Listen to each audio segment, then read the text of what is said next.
Check.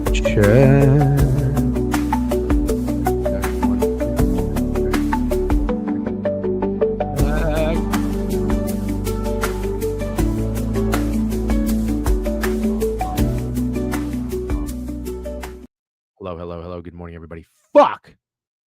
Damn it. I thought that was a fucking smooth transition that I was ready for. Where's this stupid fucking thing? Damn it. What's up, everybody? Good morning. How we doing? It is what's today? It's Thursday. We're gonna have happy hour tonight. So if you're not already familiar with our schedule, is that better? I gotta tell you, you know what I might need to do if I'm gonna be here a little bit more. Actually, hopefully the goal is not to be more often. We're trying to build a fucking house down here, but that shit is. Listen, if you ever get into the real estate world, okay, of like trying to build a house, let me just tell you, that shit ain't fun. All right, maybe just don't do it. Shout out Steak. By the way, shout out Steak. Good morning, everybody. It's Thursday. Is it the last day of July 31st? Long month, rough month. You're gonna see my Pickett calendar later. Okay. There's no hiding from it. There's no hiding from it. We're transparent individuals. Okay. When we get our ass kicked, like I've been getting my ass kicked really, really, really bad. May, June, and July. Atrocious. There's no hiding from it. There's no hiding from it because you got to keep it 100. And when we start winning, hopefully, we're gonna be we're gonna have just as much fun as we are going to have as much misery whenever we're losing, if that makes sense. But I did try to press some buttons last night. I was not successful. I got the under in the Rockies Guardians game. I thought that was a pretty low total with Freeland on the bump. But then I played the fucking Angels. You know what I told myself? I said, listen, this is what I told myself. If you want to know, this is what we do. Okay. You get inside my big, dumb idiot brain. And then really what you should be doing is you should try to not be doing big, dumb idiot brain stuff. Okay. I told myself, I said, listen, if the Twins game, which looked fishy as shit, okay, if that fishy ass line didn't come through, then maybe the other fishy line would come through. That's what I told myself. That's how I operate. That's how I think. Okay, don't be like me when you grow up. But anyways, I took the fucking idiot Angels. It was always the Rangers. They were the easiest bet on the board. You know what would happen? I'm telling you, if I were to take the Rangers, they would have lost fucking 10-2. I mean, I can't get on the right side of anything. But anyways, I also took the over in Cincinnati. I finally thought, you know what? This is the game to do it. Now, I felt like in a weird way, Ohtani was trying to help me out there. I saw he had some command issues. He was throwing balls left and right. It was like 2-1 early. I was like, ooh, I'm feeling good about this. Nope. So anyways, and yeah, I took one more time Taylor Walls to hit a home run in Yankee Stadium. That didn't happen. And I think we're done. With the Rays. Like, I think we're done. Oh man, it was always the Rangers. Giants are horse piss. Yeah. Oh, the San Francisco Giants are. Yeah. How about the Pirates? That's another thing we said. It's like, listen, why don't we just keep doing what works and betting on these teams that are winning ball games? I didn't do it. There it goes again. Yapping, not taking any action. That probably would have been a lovely play. What were they like? Plus 150, plus 160. Shout out to the Pirates, man. I mean, listen, if you're riding it's crazy that this happens because typically in the second half of the season, when I was betting like a contrarian a couple years ago, so 2021, 2022, 2023. That's when I started tracking my wagers, which, by the way, shout out Pickett, Pickett, download Pickett, use promo code DJ, and you get $3 back when you do. Follow us if you want our shit plays. Well, not Steak. I can't speak for Steak. Steak's been much better than me, but you know what I mean. And we got happy hour tonight. Don't forget, happy hour tonight, 4:30. Okay, we're going to talk ball. We got NFL. We're going to put together an underdog lineup. That'll be a good time. And but anyways, what was I saying? I had success in April and May. The contrarian plays were hitting. Those short, fishy, suspicious lines were hitting, and then all the chalk started to hit. It's very fascinating if you fast forward now. So in 2025, it feels like those easy plays, those chalk plays are not coming through. And they're not coming through. I took the Phillies against the White Sox -1.5. They lost outright. They were like -220 on the road. Crazy. You got the White Sox getting hot. You got the Pirates getting hot. You got the Marlins marlining. And they're just a good team. They're not in the category of the Pirates and White Sox. But what an unbelievable 2 weeks for those two teams. You know what I'm saying? You said you were going to live bet the Pirates and you were going to take the under in the Rockies game. Thank you, James. I did indeed say that. But once again, which is just something I continue to do for whatever reason. The things that I say I'm going to do and don't do end up coming through. Okay. That's just the sports betting world sometimes. And then the things that I don't necessarily say I'm going to do and I do, behind the scenes, they don't come through. They don't come through. So I've just been such a bad gambler as of late. So hopefully I can correct that and start fresh for football season. I really am looking forward to, there's no guarantee you're going to have success. I want to make that perfectly clear. Like, I hate when people say that, but that joke has also been beaten to death. It's like, oh, when are people going to start saying football is my best sport? I'm not here to make that joke, but people oftentimes are like, oh, well, this sport sucks. I'm really good at this next sport. I'm not saying that. I'm just ready for I'm ready for a new anything. Even if basketball was starting and football wasn't, I'd be happy to start fresh with a new sport and a new season. So I'm really looking forward to football. Preseason's coming up. I will tell you, I had a fun little tidbit about preseason. I'll retweet it a little bit later, but when I first started tracking my wagers on, I started using Action Network because I was in Florida. So when I was in Florida, I was not using the books in New York. Therefore, I couldn't use Pickett or anything like that. But anyways, I came across Pickett a little bit later regardless, but I was using Action Network. This is hilarious. The first NFL season I started tracking, I believe I went 1-8 in preseason. This was in 2022. I went 1-8. Hilarious. Well, not really, but hilarious. I went 1-8. And then I told myself that I actually use BetStamp. And no beef with BetStamp, but it's not my favorite interface. But nothing against anything at BetStamp because I say that because I like Pizzola. I don't know that I was like a Pizzola guy at first, but I also didn't really totally understand or was super familiar with Pizzola's game. And I don't know if he's changed, but I like Pizzola. I always thought he was kind of like, he just sort of gave me the vibe like smart, arrogant asshole who doesn't like bettors like me, but he's got a sense of humor, which I really like. And he seems like a little bit of a blend of both. So I like Pizzola, and I know Pizzola is involved with BetStamp. So I just want to make it perfectly clear. No beef with BetStamp, just interface wise, not really for me. Kind of like BetMGM, I'll use BetMGM, but if I have my choice, I'm going to go probably with FanDuel just because I like how the interface looks. Very stupid things. Okay. Because I know like smart people like Mid-Major Matt like BetStamp. So teach their own, be your own person, whatever works for you. But anyways, we got preseason coming up. I always like to bet on teams with the best quarterback depth. So we'll look at that. We'll do some research, but I also want to wait for happy hour. Steak's going to try Bush Apple, by the way. He's going to do a Bush Apple review. But here's the thing. The thing with Steak is this, and I think he's here. Shout out Steak with a sub bang 22 months. This is the thing. Steak is like, how can I put this? He's a guy whose opinion I trust, like I've got friends who, if they go somewhere or do something and then give me their feedback, I'm always going to kind of take it with a grain of salt, because it's like, I don't know if they can be totally trusted. I don't know. It's like it's hard to put into words, but you get it. You probably understand what I'm saying. Steak's opinion I can trust. I just want to make that perfectly clear. But there's two things when it comes to Bush Apple that I don't know that I can really. That's why what I'm getting at is I might have to go try it as well. Because I can't trust Steak's opinion. And I don't know if Joey Dumps is in here, but maybe somebody can attest to this. What is Steak saying? Yeah, any Hall of Fame game wagers? Absolutely. I'm going to bet on it. I already got Alina. We'll talk about that a little bit later. But Steak's opinion on Bush Apple, two reasons why I have to take it with a grain of salt. Okay. One, he likes fruity shit. He just does. He likes fucking raspberry White Claws. He likes peach high noons, and that's okay. That's okay. He likes espresso martinis. I want to make it clear. I'm not Mr. Tough Guy. All right. I do appreciate the John Waynes and the fucking, back in the day, like the manly men, burly men going in, give me whiskey, neat beer for my horses, whatever. I'm not that kind of guy. I wear Birkenstocks. All right. Listen, I admit it. I feel like a fucking douchebag, but I wear fucking Birkenstocks. All right. I'm not tough, but at the end of the day, I still think there are some principles in life. Okay. And at the end of the day, when I'll stop saying at the end of the day, by the way, when you go into a bar and you watch football, I just think it's like, come on, you got to get, it's a day for beer. Get a bucket of beer. I can't do a fucking round of White Claws. But anyways, Steak likes what he likes, but he likes the fruity stuff. Okay. I like margaritas. I like fruity things. I like mango margaritas. I like cucumber with gin. It's all gravy, But already, because he errs towards the side of fruity things, he's gonna like Bush Apple, I think. The other thing is Steak's too nice. Steak's too nice. He's a very, very nice guy. He might not look like it, but if you ever get to know Steak, he's much nicer than me. I'm a nice guy, but I think I'll just like write people or things off a little bit sooner than Steak. Steak will probably give you more chances. I'm a second chance guy. Steak might be a third and a half, you know? But Joey Dumps loves everything. To be honest, what you're saying makes sense. Oh, you're right. Joey Dumps does like everything. Yep. We all have that one friend who thinks everything tastes good. Yes. Fruity.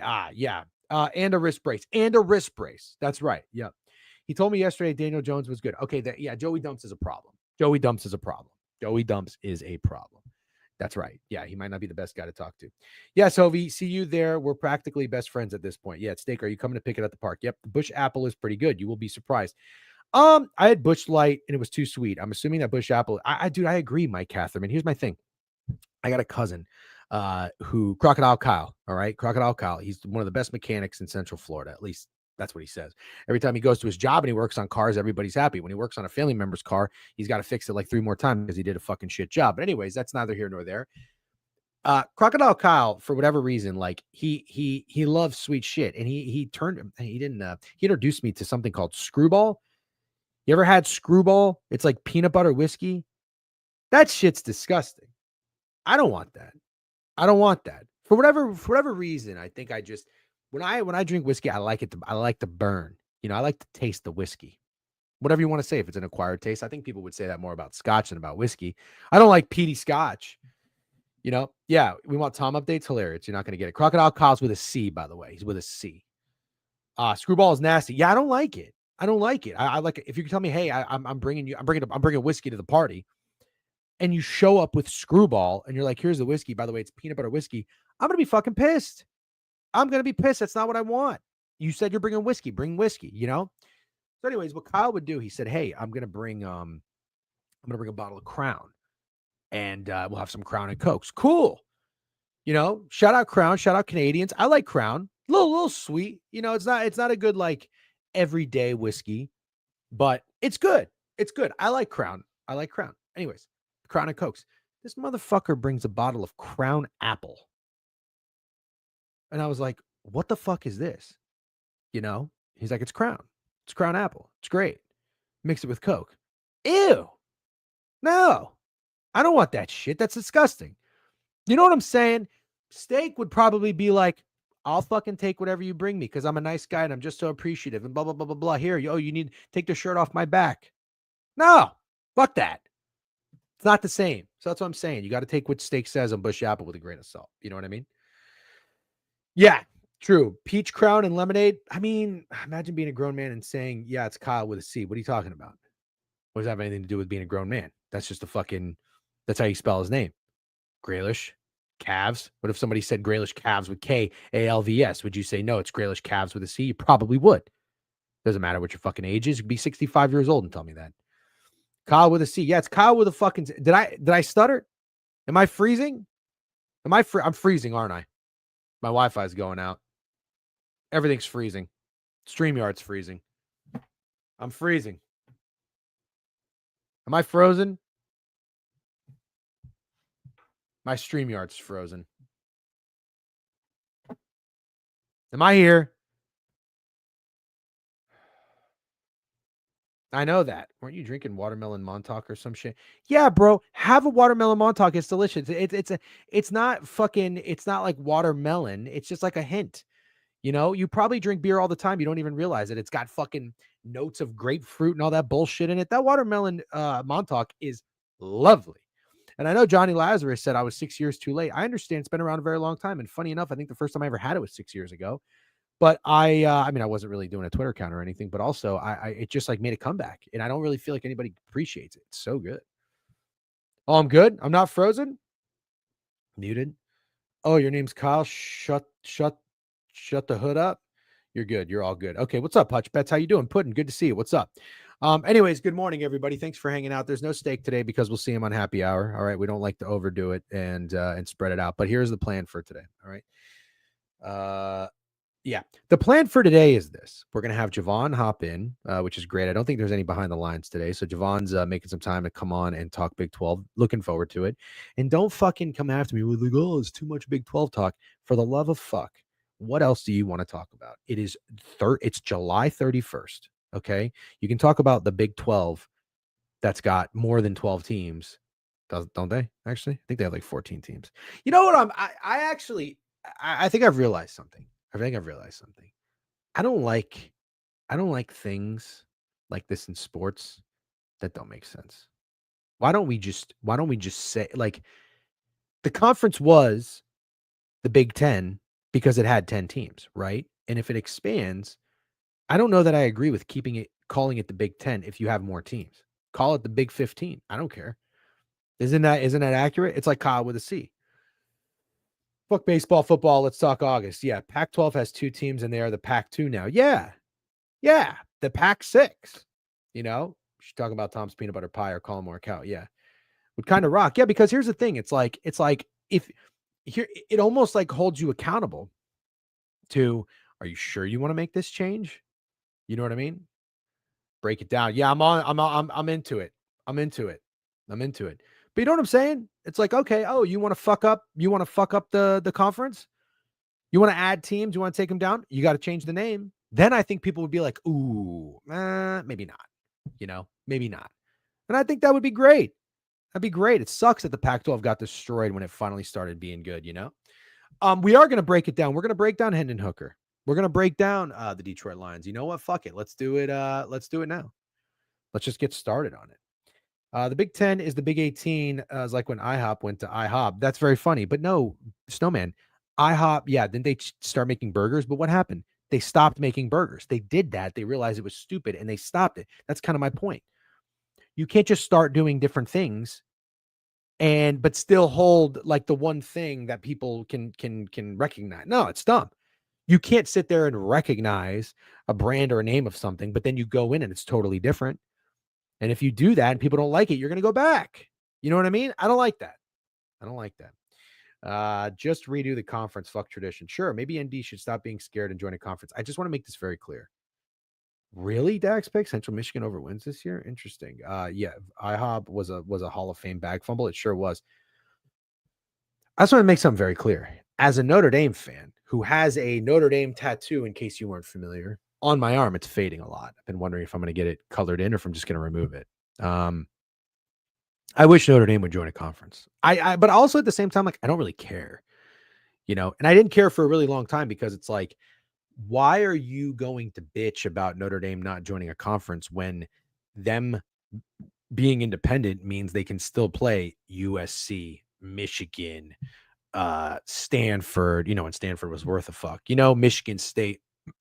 I like that. I was like, I don't want to join, if we have to fucking join the ACC, which is so stupid. Notre Dame should be in the Big Ten or bust. But if you join the ACC, I don't want to not play USC anymore. Fuck USC. I want to play USC, would you rather end Indy? Oh, Big Ten, 100%. 100%. Fans of a team with no conference should have no opinion on conference names. Ha ha ha. That's stupid. IOP was a gigantic marketing ploy. They were never serious about it. Yeah. Would you rather ND? Oh, I already read that. Yeah. ACC is going to die in the next 5 years. As it should. People act like ND has an easy schedule just because they're independent. Yeah, that's like lazy. Auto Gelato. I got to tell you something. Auto Gelato. There's a handful of people in here, like on my short list, that like actually know ball. Bad Guys on it. Auto Gelato's on it. A few other people are on it. I'll tell you who's not on it. Hovey's not on it. Fat Girl's not on it. Stein's not on it. But yeah, that's a really good take. That's a good take. And maybe I'm being a little biased because it kind of aligns with what I agree, what I think. But I do. It's like, hey, do you look at the schedule? Sometimes once out of every 5 years, Notre Dame's schedule is cupcake, but it's because their opponents are just so weak. It's not their fault. USC was fucking shit a couple years ago. Louisville sucked. Stanford sucked. If Stanford's bad, that really sucks because Stanford's like that random opponent, when they're good and you'd think like, oh, this is when other teams get a cupcake. And it's like, no, actually you have a tough, gritty, hard-nosed Toby Gerhardt 8-4 Stanford team. I like that. I want teams to play meaningful games. I want teams to play tough opponents. I think it's fucking crazy that big schools will play nobodies. Like, I think it's crazy. Dude, think about it. Think about it. And I'm not even going to single out Penn State here. Every team does it. Notre Dame just did it. Like every team does. I think it is so stupid in college football that a team will pay another dog shit team, take an entire week of existence, of life, of time we have on this universe to prepare for like a fucking Villanova or an Austin, PA. It is so stupid. For an entire week, you're going to prepare. Oh, you're a student at a school. You're a college football fan. You lead up. You get a handful. You get like what? How many home games do you get? 6. One of your 6 home games is going to be a team that you're just going to go in and beat the absolute brakes off of. I think that is so fucking stupid. I think it's the dumbest thing in sports. I really genuinely do. You know, if you were to talk to Europeans and Europeans were to sit there and look at this, they would probably laugh. Like, wait a minute. You get 12 games a year, and one of those games, your team is paying $500,000 to a school to basically come in, beat the brakes off of, and get a win. That's the craziest fucking thing ever. Sorry. I hate it. I hate it. I think college football, like, things are happening in college football. They're actually ruining college football. I mean, we have to acknowledge that, right? Like, it sucks. How many more good years of college football do we actually have? I don't know. You know, because think about it. We're going to get more and more fucking divas. We're going to get more and more 18-year-olds that are all of a sudden instant millionaires that don't really give a fuck. That's going to happen. You know, it's how the small schools get by. Fuck that. Fuck that shit. No, Northern Illinois is an actual opponent. It's an actual opponent. I agree the games suck, but the money helps keep smaller programs alive. Well,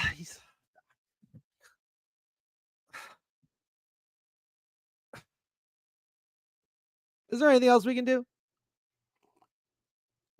How about this? I'd rather college football fans, we all start a GoFundMe. Everybody chips in $5. Okay. $5. How many people can fit in a Michigan stadium? 100,000, $5 a pop. What's the math on that? 500 grand. Boom. Everybody. It's like donating to Wikipedia. Seriously. We donate to Wikipedia. We donate $5 to help keep these small schools alive. So we don't have to waste a fucking weekend and we can watch Michigan or Penn State or Texas play an actual opponent. What's wrong with that? Without the aspect, we don't get some of the best upsets that make, come on. But that's like I hear you. That was cool. That was fun. But that's like once every 25 years. Chandler Phillips, I fucking bet. What did Chandler Phillips do? I don't think small programs would survive. Oh, yeah, I already read that. Not the aspects. I already read that too. When I went to IU, the only games we won were the cupcakes. Those were the most fun to go to. Very funny. Yeah. W take. Thank you. I appreciate that. Greatest compliment I've ever received, which my dad would tell me that. W Auto Gelato. Ball knower list. Got to make one. Yep. ND schedule tougher than 95%. Wow. Hey, Crezo, you're on the list. Anyone who says anything good about Notre Dame is just, you're on the list. All right. Who else wants to be on the list? All right. I feel like fucking Santa Claus right now. I got a naughty or nice list right now. The nice list is filling up. All right. Filling up. Anyways, who 700 through 14? Get the fuck out of here. Those top teams don't want to play actual opponents. Committee doesn't reward losing to good teams. Yeah. Make teams schedule more tough games because the loss isn't that big anymore. Yeah, I donate every day to sportsbooks, brother. Me too. Which is crazy that I'm not getting insane bonuses from these books. I honestly think like maybe 2 years ago, because I have been betting FanDuel now. How long have they been? I started out kind of nice. So I'm just wondering if I know I can probably just go look. I'm terrified to fucking look, but you know what I mean? I'm wondering, shouldn't I, if I'm getting my ass kicked, down 20 units in a month, shouldn't I be getting? Oh, you know what? I spread it across multiple sports books. That's why I'm not getting bonuses. FanDuel will give me a fucking $15 free bet. The audacity to lose $800 in a week and get a $15 free bet. What am I going to do with a $15 free bet? Seriously. And I'm not trying to sound too good for $15. I mean, I'll take it, but come on. You know what FanDuel should probably do? Stop paying so much money to fucking Mike Golick and Mike Golick Jr.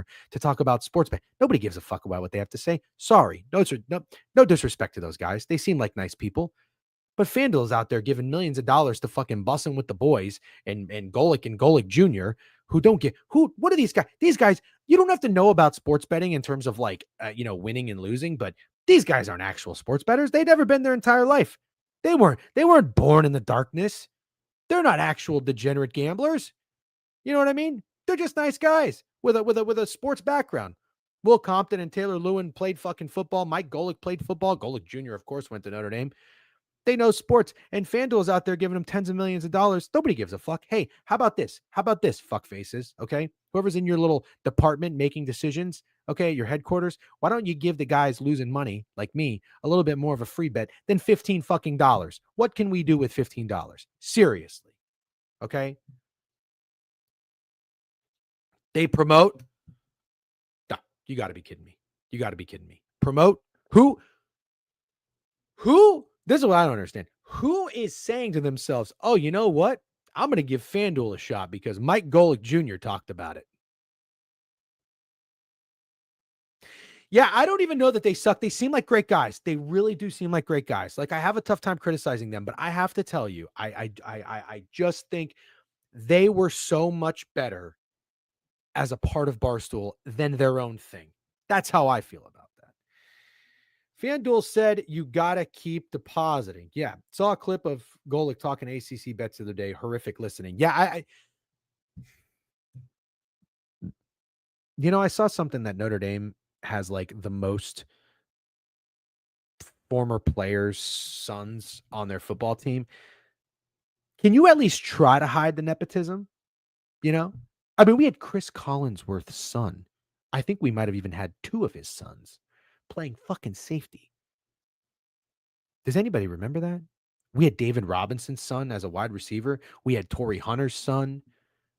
I'll tell you who we had Brian Urlacher's son, but I think he transferred. He was actually kind of a dog. We just let everybody's fucking son come play football for Notre Dame because you fucking got a big checkbook. Like it sucks. It sucks. And that's why I can't stand about it. Everybody says like, oh, people will meet me and they'll be like, oh, you're a Notre Dame fan? I'm like, listen, brother, I get it. All right. Notre Dame fans are insufferable. Your average Notre Dame fan is going to get fired up about getting another fucking former athlete's son. It's like, guys, can we relax a little bit? I mean, holy shit. Yeah. Mike Golick Jr. Again, they seem like nice guys. They really do. They seem like nice guys. If I ever met him in person, I'd be very cordial and very nice to him. But I would much rather listen to I'd rather listen to Chewy break down the ACC.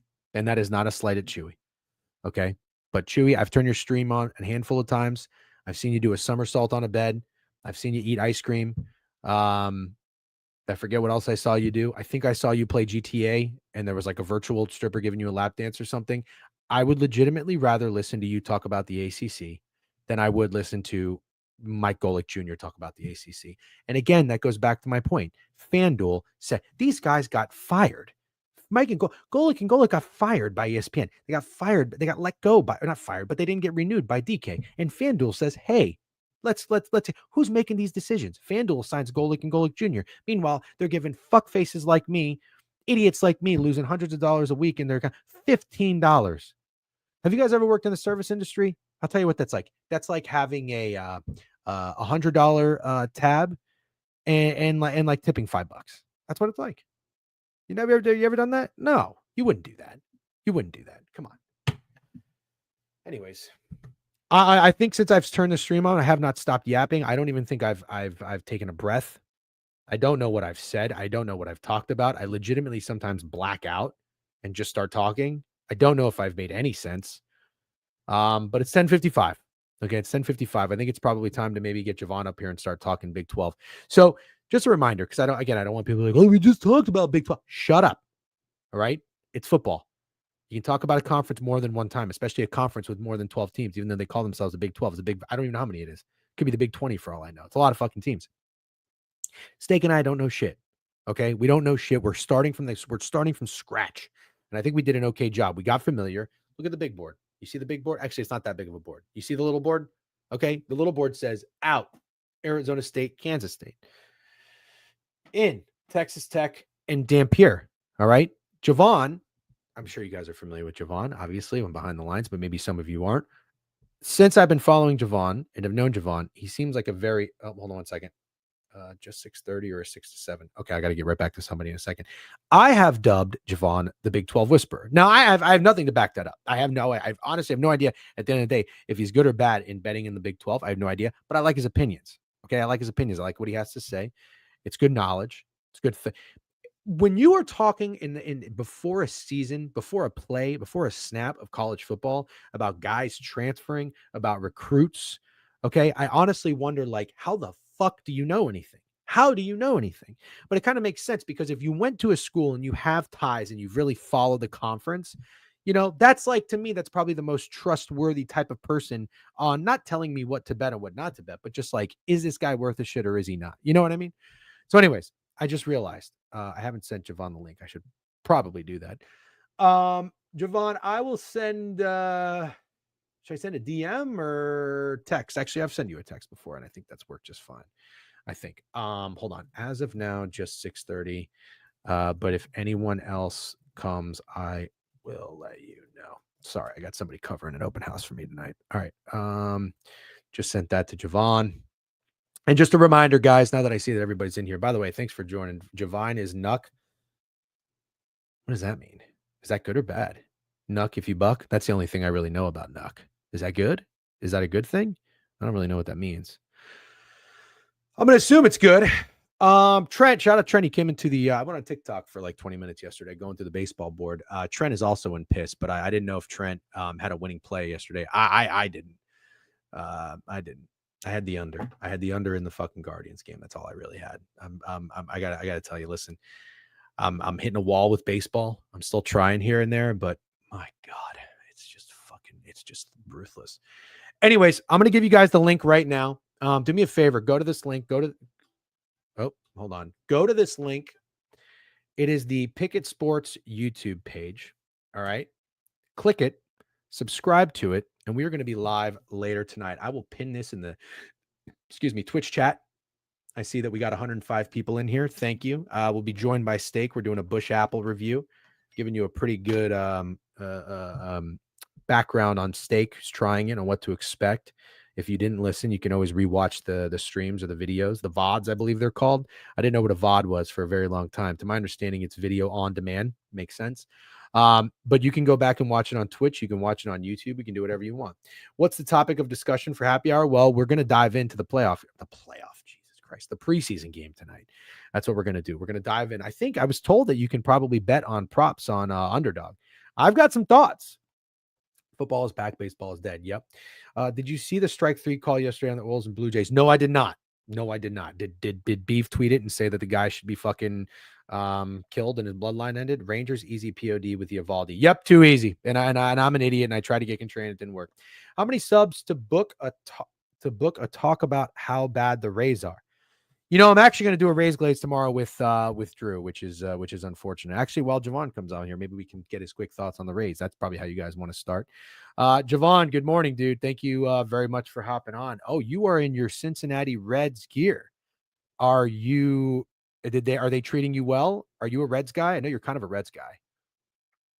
Yeah. Can you hear me? Your mic is probably not on, which is okay. If you need a minute for technical difficulties, I'm happy to bring you back up. No, should be good. Yep. Good yep. You're good now. There we go. Big Reds guy. Yeah. Are you a big Reds guy? I mean, yeah, I ran back the future for the second time, so I'm sweating them out to make the playoffs again. Do they have a chance? Yeah, they're like a game and a half out. Okay. Well, that's fun. Yeah. Made the big ad of Zach Littell. Yeah, big ad of Zach Littell. It's unfortunate. Interesting. What's that? So that was interesting. I love Littell, but it's probably not the pitcher I would send to Great American Ballpark. Now you're saying that, I think I saw your tweet. A tweet is hitting my memory, and it was probably yours. He's not the kind of guy you want in a place like Great American Ballpark because he does allow home runs. Is that right? A lot of home runs, a lot of fly balls. So like that's probably, other than Coors, the worst possible park for him to go to. So that's kind of unfortunate. So just quickly, I'd like to get your thoughts on that trade, and then maybe just trade deadline in general. My friend Drew was texting me. He was doing a little research, and you don't know a lot about these prospects, but he was not super jazzed up on getting 2 28-year-old prospects in AAA for Zach Littell. And he said for that, he's getting really, really pissed off. I mean, as we all are as Rays fans, but he's like, it's getting a little fucking ridiculous that I understand this team doesn't want to spend money and it doesn't have a big payroll, But to not even be able to pay a guy like Zach Littell is pretty pathetic, because what could he really cost? Like 3 years, 30 million, for that type of return, why not just pay him? Do you have any thoughts on that? Yeah, I mean, I don't disagree with the premise. Like, I don't know that Littell, like if everything works out well and like everybody's healthy going into next year, I don't think he should be in the rotation. So like I think that's also part of it and part of why I'm not mad. Like the return wasn't great. I am pretty excited for Hunter Fiducia though. He's the catcher that we got back, and he's a little on the older side, but he's not a bad AAA prospect. He's just been like, he's in the Dodgers or came from the Dodgers. Like he's been blocked for years now, but he's putting together like pretty good seasons. So like he's probably the Tice replacement. And then Dom Keegan's the other guy, the other catcher they're probably going to call up. So hopefully it's those two for the future. So I don't hate it. So like you're not going to get back a top 100 prospect for 2 months of Zach Littell. Sure. Yeah, that makes sense. And who's the other guy? Hines? Yeah, I mean that's kind of a wash. Okay. All right. Understood. But Fiducia I'm cool with. You've got a pretty good pulse on baseball, and I consider you to be a semi-smart baseball guy. So, in terms of the trade deadline overall, I know I tweeted today, and then I got 9 people that commented immediately. It's not done yet, so apologies. But I was wondering if this was exciting, if it was meeting the expectations, if it was kind of a dud. I know we have some time, and then shortly after, maybe I'm reverse mushing the trade deadline, which is great for baseball fans because Mason Miller just got traded to the Padres right as you were talking about that. Shane Bieber went to the Blue Jays. Mason Miller just went to the Padres. Yeah.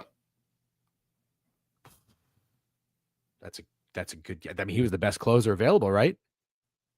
Yeah, I would say Duran, but after Duran, because Duran got traded, didn't he? Yeah, I guess best closer available right now for sure. So Duran was the top closer. He went to the Phillies. I saw that return was Abel, whatever, and then another guy. And then Mason Miller just went to the Padres. So the Padres. And I keep reliving this trade. Again, me and Drew have been talking about it. Jason Adam has being gone off this Rays team. The trade was horrendous. Isaac Paredes trade was horrendous. But if Adam was on this Rays team, probably would have saved us about 5 to 6 wins because of how bad the bullpen's been. Do you like that for the Padres? I mean, do you think that makes them anything semi-serious or not really? Not really. Like it's a big move, but like their pen's already good. It's like JP Sears, is that new? Yeah, that's new, and that's cool to get like one of the back end arms out of their rotation. Like honestly, I think that saying this will make it sound a lot worse than it is, but like I think adding an arm to the back end of that rotation and JP Sears moves the needle for me more than Mason Miller does. And it's not because Sears is better, but it's because like the Padres pen was already fine. Like late in game in the playoffs, I don't think there's that much of a difference of how much I trust them to go in and get 3 outs. Yep. Somebody's saying woke up to Eugenio Suarez back on my team. What a day to be alive. Did he get moved? Yeah, he's back in the Mariners, which is funny because they salary dumped him just to 2 years later or 3 years later, trade back for him and overpay for him. Cycle of life. I've always hated that. When a team lets a guy go, getting them back, it's just kind of a pathetic move. It's like, just kind of own up that you were wrong about the guy. You didn't pay him what he's worth. Let him go. But if it works out, it works out. I feel like that's kind of necessary for a team like the Mariners. Also, speaking of the Mariners, Randy's been pretty hot. It feels like this month. Yes. He's starting to hit the fucking baseball. I don't necessarily know that that's translating for wins for the Mariners, but again, it's just the Rays team that's like lacking power. It really is unfortunate to see a guy like Randy and Paredes not on the team when nobody else is really doing anything. And then you've got Christopher Morel up there going 0 for 3 and grounding into double plays with no outs. I think it's lack some emotion, some aura in the lineup. Yeah. Like Junior's awesome, but he also is about to soar past the MLB double play record with some ease here in probably the next couple weeks. It's just got to get somebody up there to make something shake. Do you think that the Rays should sell the other 2 guys I guess most people are talking about are Brandon Lau and Fairbanks? No. Especially because I don't think they should sell Brandon Lau just because like he's got a little more control and I think he's fine. And also I think like you're talking about the power floor and everybody except Junior feel like it kind of falls out after that if they trade Brandon Lau. But Fairbanks, like we saw, what any reliever that's getting that's name is not Jovan Duran. Like I mean, the market isn't exactly enticing for Fairbanks. Like I don't think you're getting enough back for him. I gotta tell you, Fairbanks is on my shit list. I understand he's the only guy worth a damn in this bullpen, and well, I like Clevenger too, but he's blowing games in the Bronx and in Fenway. Yeah, Is real. I like it'd be one thing if like one of them happened in fucking June and then the other one happened at the end of July. Like it feels really, really, really close together. And I also am a little not. I like Fairbanks, but like not being able to pitch in the cold is also kind of annoying. So if they were to, I wouldn't lose sleep basically if Fairbanks was to go. But then we have absolutely nobody. Yeah. I mean, it's not even like a Fairbanks thing where like I need him on the team. It's just I don't think they'd be getting enough back for him at this point. Like Yeah. it would be a big desperation move. Do you feel like there's how do you feel about the Blue Jays getting Bieber? I mean, yeah, that's cool because they're not like in dire need for another starter right now. So like it would be one thing if they were in a situation where like they had to thrust him into like full innings for him to be like for the deal to be worth it, but they can kind of wait him out a little bit and see when he's healthy and can get fully like back built up before the playoffs. I mean, that's a great ad. I love Shane Bieber. Yeah, I have to I got to tell you, oh my god, Steak just dropped his card. Hold on. This is the dumbest fucking thing I've ever seen in my life. I have to pull this up. There's no way this is actually real. I Hard didn't for even today. Yes. Oh, shout out to Rays. 2 separate wagers. Oh, that's good. Get it at 115 and then get it at 105 too. Or the opposite. That's great. I like you double down. Cornfields will love that one. Why are you putting $1,000 on the Rays? I just hope one team has fun. There's no, you know that meme where it's like just smile and the guy's like, there's nothing to smile about in my life. There's no having fun with the Rays right now. It's impossible for them to have fun. What did we just have? Anthony Volpe tie the game in the fucking 9th inning. This guy's been getting shit on left and right. I He's know been more kind of so for hot. his defense than offense, but and then I didn't see what happened in the fucking the 11th. Was it Ryan McMahon that won the game? Yeah, I mean they just didn't the Rays didn't score on the tops. I mean it was a given. You can't give that bullpen right now not a run. And Kevin Kelly has hit the second tower multiple times in the past like month. He's horrible. I don't know how he's still on the team. I don't know how Morel keeps getting chances at the plate. But anyways, we'll stop talking about the Rays. And I will say that the series, the way it's panned out, does kind of reek of a series split. I was gonna say 2-2 feels right. 2-2 feels right. Do you last thing? Rest of the season expectations for the Rays. If they're not going to make any blockbuster move, I saw some stupid thing about Yandy to the Red Sox. That's not happening. If they don't make any other moves for any other big players, do you think that the Rays, after they were unbelievably hot in June, I think they had the worst record in baseball in July. Do you think that maybe they can start to get hot and make some sort of playoff push to end the season, or is the season dead? I wouldn't say the season's dead. I'm just really worried about this big West Coast road trip they have looming that I think starts in another week here, but like it's the trying to stay out of Tampa things. They have long road trips, but this one's all throughout the West Coast. So I wonder if they'll be able to sustain that. Because like I think even if they're somewhat decent on that and can get out with like maybe just below losing record, I don't know what the games are off the top of my head, but I think they can come back after that and have like a really strong finish to the season. I don't know if it'll mean anything at that point, but Yeah, wouldn't say it's dead. the one thing that's coming back into my brain, I think the Rays kind of got hot last time they went West Coast. Didn't they go to Arizona and then they went to San Diego and they beat the Padres? Yeah, they did. That's in the back of my mind, but this is a longer trip, so that's why I'm a little concerned because probably be a little fatigue out there after it sets in because they go. Yeah, the one thing I did hear mention is like in terms of travel and being on the road, the Rays do have one of, if not the youngest team in baseball. So it's like They do, yeah. If you're gonna get guys to fucking move from hotel to hotel and be on the road, I'd rather them be in their 20s than in their fucking 30s.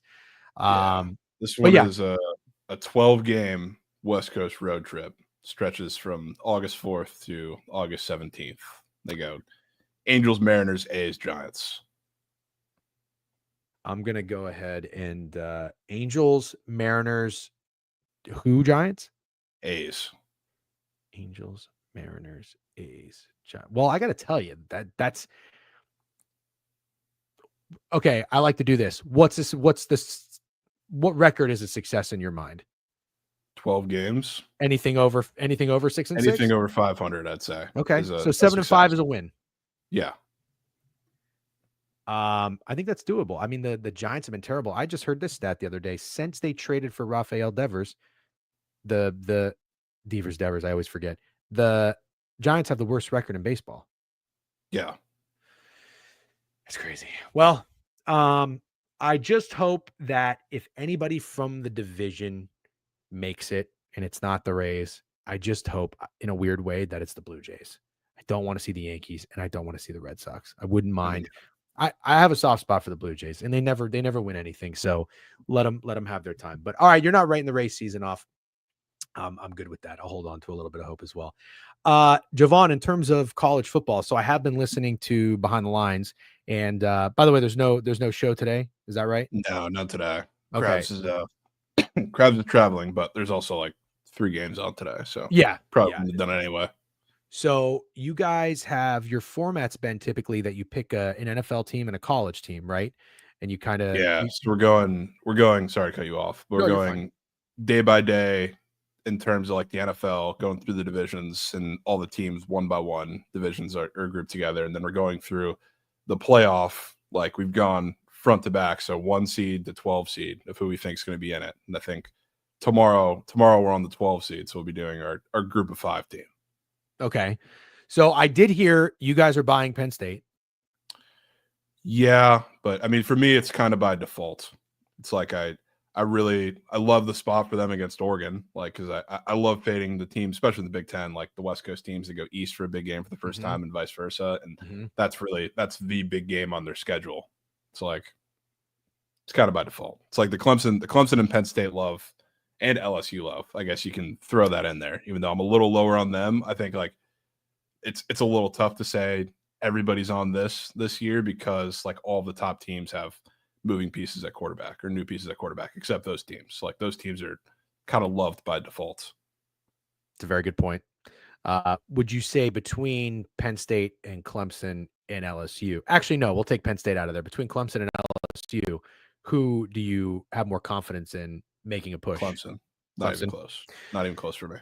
And is it because you have less confidence in LSU or you're just higher on Clemson? I would say it's a little bit of both, but I think the people love LSU, and I feel like people have not looked at their schedule very much. Like regardless of what happens like week 1, like they still got to go on the road. Well, they got to play Florida at home, and I think they win that game too, but that'll be a tough one. That's probably the only anti-Florida spot I'll have all year, but like they got to go on the road to Ole Miss. I'm pretty high on Ole Miss. They got to take Texas A&M, even though that game's at home. You got to go on the road at Bama. You got to go on the road at Oklahoma. So like it's a weird schedule for Brian Kelly to win every big game.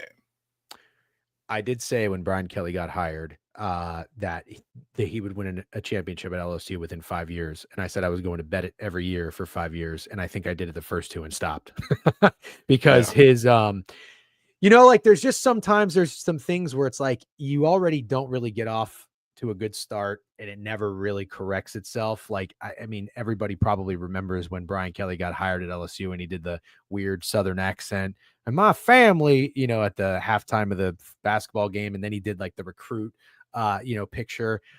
I was just like, man. And then when I think it was this year too, because that was Jane Daniels' Heisman year, his entire secondary left. And it was like 6 or 7 players, and they had to bring in all new guys, and their defense was giving up 40, 50 points a game to any competent team they played. So I was like, you know what? Maybe this just isn't going to happen. I was really shocked to see how many people are high on LSU, but I do remember, and I don't know if you knew this, but last year, I think Steak and I were looking at this market on Hard Rock for the first overall quarterback to be drafted.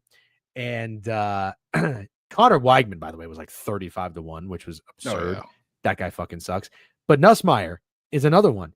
He's a guy people love to be drafted high as an NFL prospect. And I think it's because he's got the build and everybody loves the build.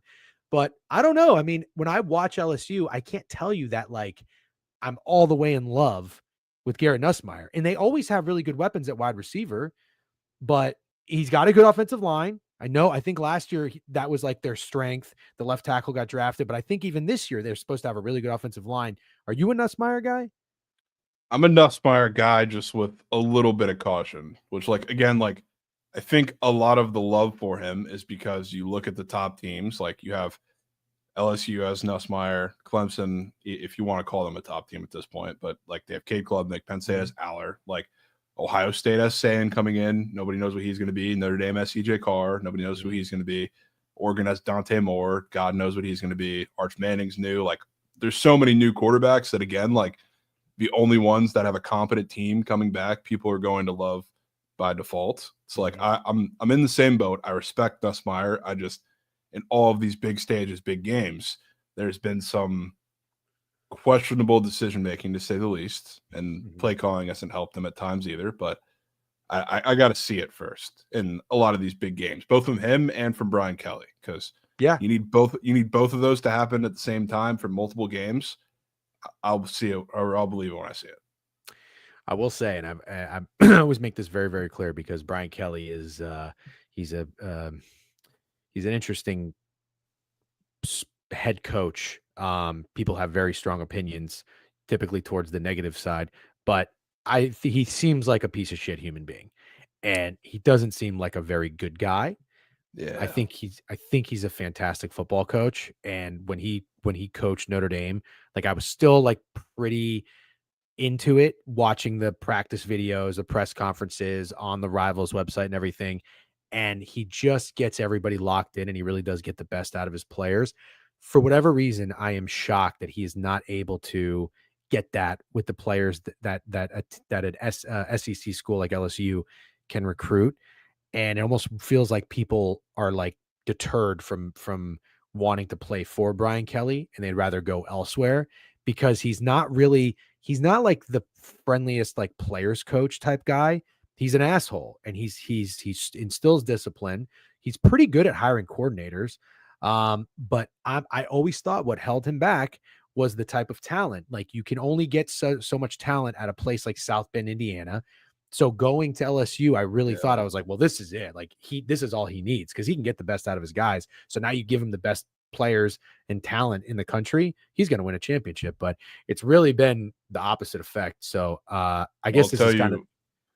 One of my friends was a assistant up in Notre Dame when he coached there for a while. I think most of the years he was there, at least on the back end. But he was saying the locker room was pretty distant from him, especially like the last handful of years that he was at Notre Dame, because they would like most directly deal with all of the coordinators and assistants 75 times more than him. So like he would just be the overseer of the guys they would actually talk to. So I don't know how it is at LSU, but if it's the same, especially like in an SEC locker room, I can kind of see how it's not translating directly. It's a very good point. Didn't LSU hire a guy from Missouri to be the defensive coordinator? Do I have that right?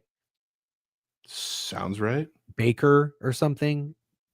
Does that ring a bell to anybody? I don't know why that's on my mind, but I think they ended up paying an actual good defensive coordinator, like Ohio State getting Jim Knowles or something. So I think this is year 2.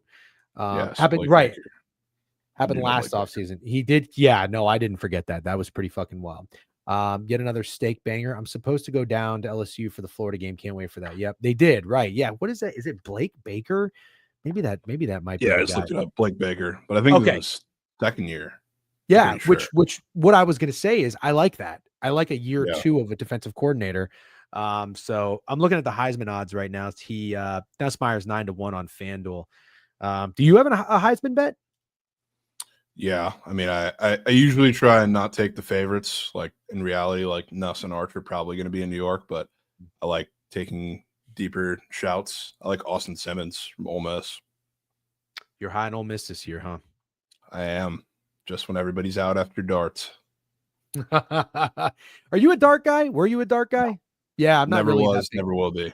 Yeah, I'm not into him. I don't think he's going to be the guy in New York either. But okay, so you are an Austin Simmons. He's 30-1. He's right around. I was shocked. CJ Carr was 30-1 as well. I mean, I think he's the truth. I think he's like I guess not an interesting shot because like he's the Notre Dame quarterback, but like I love taking guys where they can, I guess, take advantage of the narrative early. And I mean, if Mhm. his two of his first three games are wins over Miami and Texas A&M, you're in the conversation like that.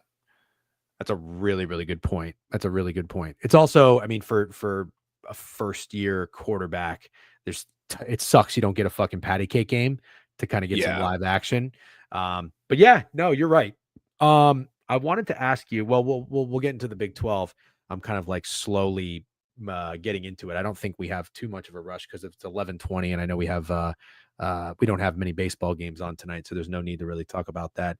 Um, are you uh, uh, you're tapped into Texas because you live in Dallas or outside of Dallas, I believe, right? So but you went to TCU.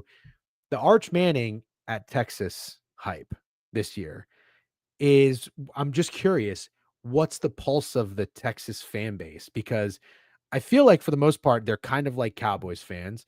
They're always high on the team. They're always optimistic. They think it can be their year. They can win the championship. But also, they've gotten humbled for so long now that I feel like maybe they have to start coming back down to reality and not have those expectations. Yet, with Arch Manning coming in, everybody, for the most part, I would think has got to be like super excited about this season. Is anybody yeah. kind I of mean, worried that he might not be the real deal? no matter how much you think Texas fans get humbled, they never do. They're like honestly like on the delusion scale between them and Cowboys fans, I genuinely think Texas is higher. Like Wow. it's every year, even like when like as a TCU guy, like there was a stretch and like the time where Texas was bad and when they started to be a little better, like TCU dominated them in the Yep. Big 12 for Yep. years, and they were the newcomers, and they still held something over their heads after one win in the last 8 years. But they never get humbled as much as you think. Vibes are super high. They think Arch is the greatest quarterback of all time. But like this year, I feel like their views are reflective of the whole world's at this point. So it's a little more acceptable for their delusion this year. And I do have to know, do you like him right out of the gate at Ohio State early? I don't. But that's also I don't want to say a sucker because like Sands a new quarterback too, but it's really hard for me to take a inexperienced quarterback on the road at Ohio State in their first game. Yeah. I think I already have a POD in that game. I think I'm going to take the first quarter under. I feel like when I watched, I didn't know anything about this Julian Sand guy, and I looked at him and I was like, holy shit, this guy looks like he's fucking 14 years old. Yeah. He's not. He doesn't have like the build or the look of a quarterback for a big time program. But I watched the spring game. I do have to admit, as much as I wanted to be out on Sand, he can throw a pretty pass. He's got good touch. He's got really good accuracy. Now, granted, I know it was just a spring game. I'm not going to put too much stock into that, but I was thinking about fading Ohio State, and then in the last second, I'm just like, you know what? I don't want to do that for an entire season. I think I'm good, but I don't know that I'm I all will the say way in. too. What's that? One of the reasons too for that game, I'm a little nervous for Texas. Not just because I want to be, because I could give a shit less. I hate Ohio State too, but uh, this is the youngest and I think weakest because like usually they replace pretty easily. Like they generate great talent year in and year out and develop talent, but the youngest, weakest, and most turnover they've had in the trenches in years. You know, I'm talking about Mm, Texas. It's like going on the road. Like, sure, it's a tough environment for Arch to win at Ohio State week one, but I'm interested. Like, you know what Ohio State is in the trenches in both sides. Like, that's I think a challenge week one, big time for them. absolutely. All right, let's talk. Let's talk some Big 12. So I said it. I'm sure you were probably listening at the time, but I've dubbed you the Big 12 Whisperer. I do have to give you your flowers. I think 2 years ago I was on Kansas State. Last year Steak was on Kansas State. You did warn us. You were not in on Avery Johnson, at least at that time, and Kansas State. And I believe they definitely disappointed. Went under their win total and whatnot. I don't remember who you were really high on in the Big 12 last year, but regardless, it's a new season, I think I and got you on Iowa State and Cincy, you which got me split. on. Yeah, Cincy not going over 5.5 wins was fucking brutal. Yeah, that was crazy. Iowa State was great. I loved. I mean, I'm not the biggest Matt Campbell guy, but when I watched Ohio State play, I was like, okay, this is fun. And I didn't really hate Cincinnati, but there was just sometimes too. I forget the game. Oh, it was absolutely brutal where they let the team come back. They were up 3 scores. Do you remember that one? It was at Yeah, home. Pitt. Yeah, they let fucking Pitt yeah, come that back. was non-con. Yeah, and then they went on the road. They got their Interesting. ass kicked. Yeah, and you know what happened too? Satterfield is, I mean, a horrible coach, but they Yeah. had like a conversation mid season where it's like, okay, our defense is this bad, so we're gonna try and like Sorsby was taking shots throughout like the beginning of the year. They were fun to watch at that time, and Mhm. they were like, okay, let's try and win the time of possession battle. You don't need to take as many shots. Let's dink and dunk a little more down the field, build some drives. It's not his game. So No. like they struggled the whole rest of the year, but schedule plays into this a little bit. They're the only team in the Big 12 that did not hit their win total last year, whose win total went up. Really? Yeah, So you're in on Cincinnati. I am. It's just I do it with caution because it's still pretty much like Sorsby versus the other team. Fair enough. You're a Sorsby guy. That's like my guy. That's like that's my Will Benson of college football. Okay. All right. Except Fair he's enough. much better and actually gets a shot. So in the Big 12, I mean, Cincinnati this year, it doesn't really look like they're going to be any force by any means. They're 27-1 to win the conference, but it's pretty exciting because you've got like six teams. Actually, let's see, one, two, three, yeah, six exactly that are in that range, odds wise at least, to where you'd think they have a chance to win it. So you got Kansas State, Texas Tech, Utah, Arizona State, Baylor, and TCU, anywhere from 6-1 to 8-1. Kansas State's the favorite. I'm sorry. Kansas State and Texas Tech are the co-favorites to win the division, at least according to FanDuel. We were talking, Steak and I, yesterday. I don't know if you were listening to any of it, but literally from scratch, going through the teams. And Steak says he's in on Texas Tech and out on Kansas State. So between these two teams, I'm wondering if you have an opinion. Yeah, I mean Texas Tech should be good. I'm just not a Baron Morton guy. He's their quarterback, and I think he's very deceptive because he'll look like the greatest quarterback of all time one week, and then the next week you'll wonder how the fuck this guy is even starting at this point. I would have been so much more in on Texas Tech. They spent all this money and got this insane roster, and the schedule's not terrible like at first look, because you avoid some of the top teams. But I've never been a Baron Morton guy, and I don't really trust him to go across the finish line. And I think one of the weird things about their schedule, because you should take a look at it because it's a little irregular, as easy as it looked in comparison to some of the other schedules in the Big 12. The weird spot, like their buys are odd. They have this stretch where they go, I don't know the number of weeks, but they go 7, 8 straight games, and then their bye is the week before. I think it's Thanksgiving week before the last game. So like Looking at it right now. It's a long stretch. So they have a bye after the fourth game of the season at Utah. Yeah, for Utah.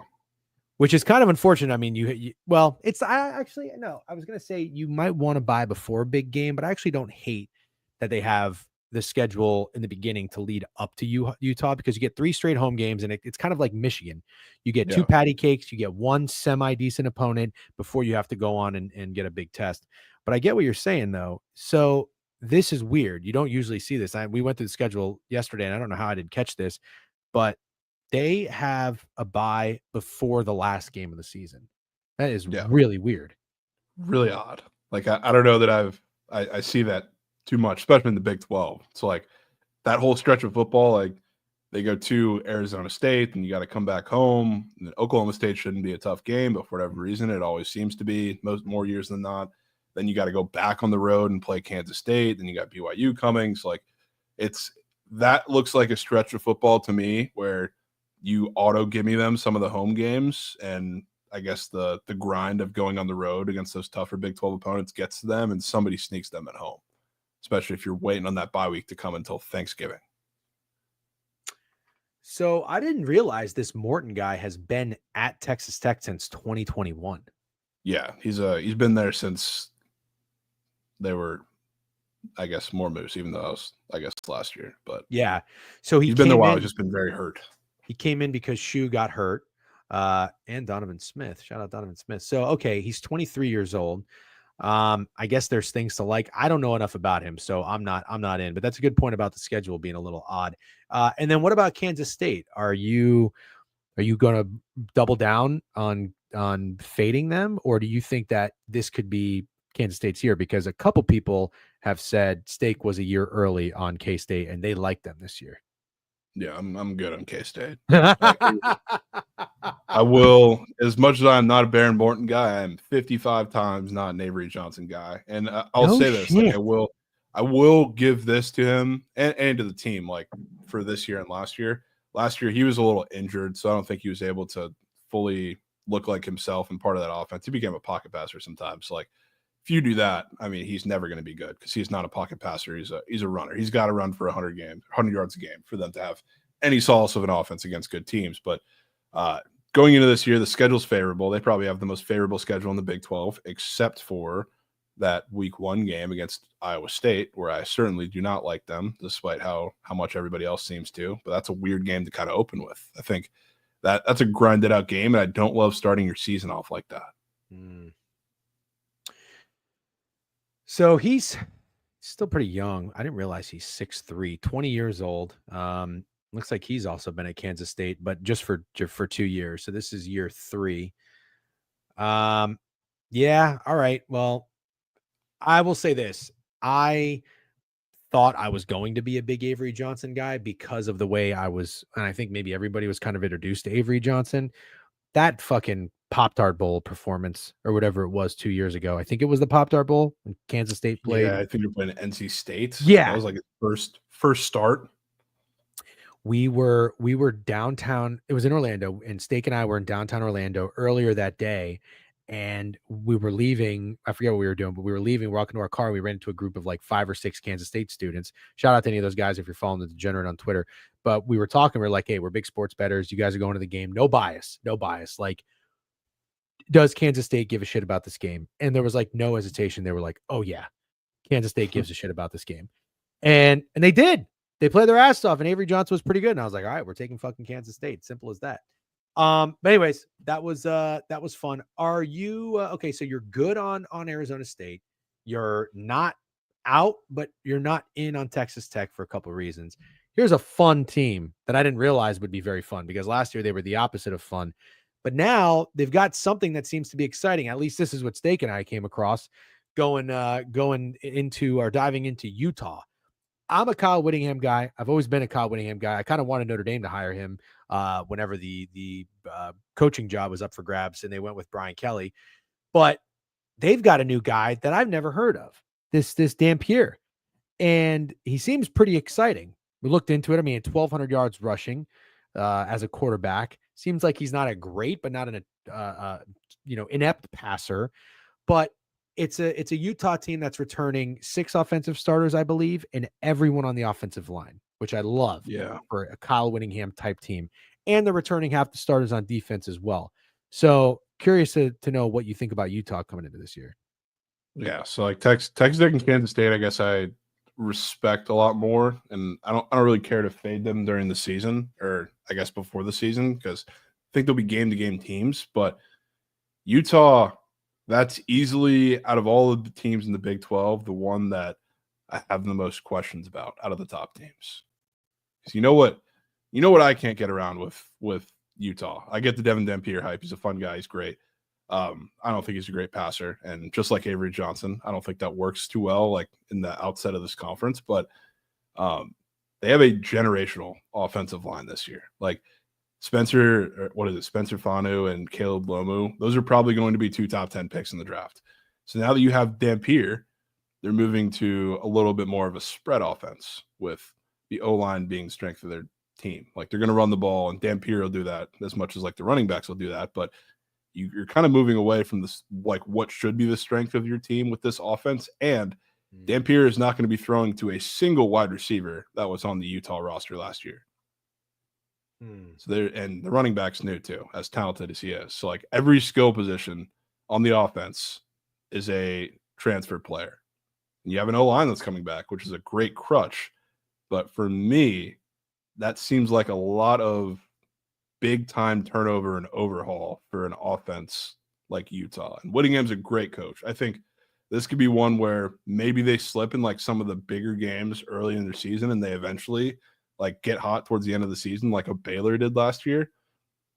But I'm a little scared about how long that might take to gel. Very interesting point. Very interesting point. Do you think? Well, we also went through Utah's schedule. Utah's schedule seemed to be a little favorable. Yeah, it's definitely favorable. It's not the worst. No, it's not the worst.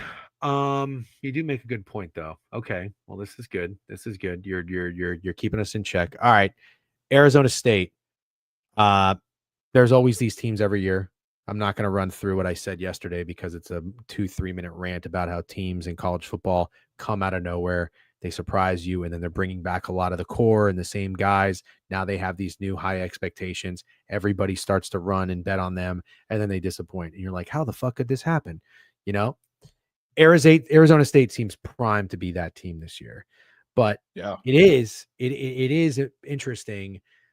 I find I said this about Penn State. Like, I get Penn State has so many things people should like, but Abdul Carter and Tyler Warren were massively important to both sides of the ball for a team like Penn State. Abdul Carter Jr. might have been one of the fucking best defensive linemen I've seen in my lifetime in college football.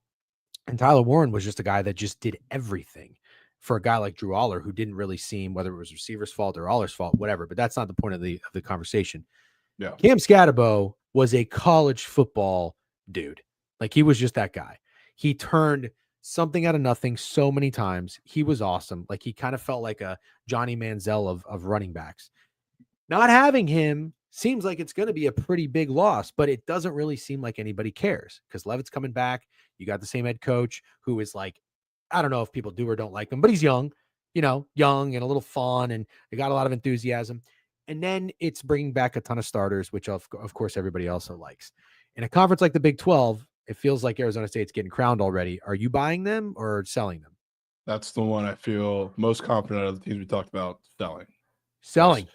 Yeah, it kind of fits like the system that I take as a fade every year, which not funny enough because it was fucking rat piss, but 2 years ago, like TCU fit the system. It's like a team that comes out of nowhere, but their first, I guess, season of the two involves 5+ one score games. So they've, in simpler terms, gotten very lucky at all of the turns of the first season, which Arizona State had 7 one-score games last year, and they went 6-1 in them. And like, if you remember some of the ones, like I'm looking at the schedule here, like people remember the BYU game where BYU had a shot like towards the end of the game. Yeah. The fans stormed the field early. So like big time, super weird ending in that game. UCF, for whatever reason, kept it close, and they had a touchdown with like 20 seconds left, I'm pretty sure, to win that game. Like the Kansas game was also really weird. Actually, that might have been the buzzer beater touchdown game, but that was the stretch where Kansas was playing tough with everybody and blew every game late in the fourth quarter. They did it again. Like the Texas State game was crazy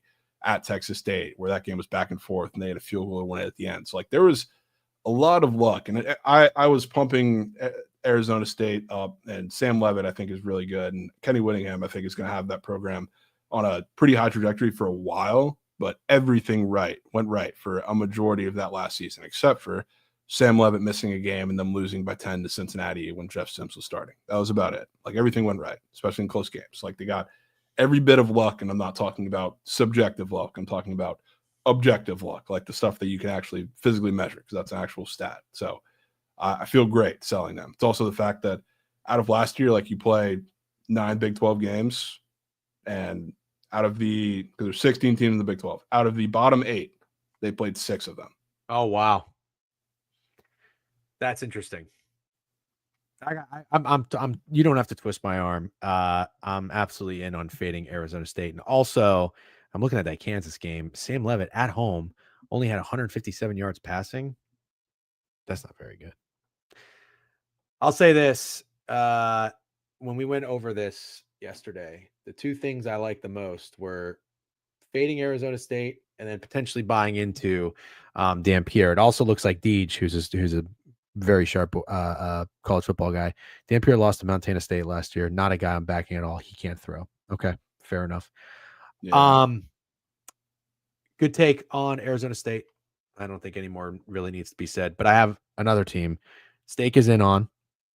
I don't know about all the way, but leaning in, I can get there. They're pretty chalky. Well, I mean, it's weird. A couple teams in this conference feel like they're popular, whatever you want to say. But I'm always okay with selectively buying into that and leaning into that because they do hit. These plays do hit. These teams are good that people expect to be good. Baylor, people like Baylor this year. And I'm like familiar with Aranda and just like Baylor in general. It's not a team that I don't take seriously. I like when they're good. And I have no issue or qualms backing them because it looks like there's a lot of legitimate reasons to like them. And this is what I did. I think the year that I really wanted to fade Florida State because Florida State was so hyped with Jordan Travis. I think it was a couple years ago when they beat LSU in week 1. Yeah. And I looked, I read the fucking magazine. I even watched the spring game. I was digging, and I came away and I was like, you know what? As much as I want to fade the hype on Florida State, there is nothing I'm seeing here that I don't like. I like the receivers. You know, they had fucking Keon Coleman and Johnny something. I forgot his name, but you know what I'm talking about. Johnny This is Wilson. kind of how I feel about Baylor. You know, even if they're hyped, I don't want to be that guy that wants to fade him. So I'm curious how you feel about Baylor.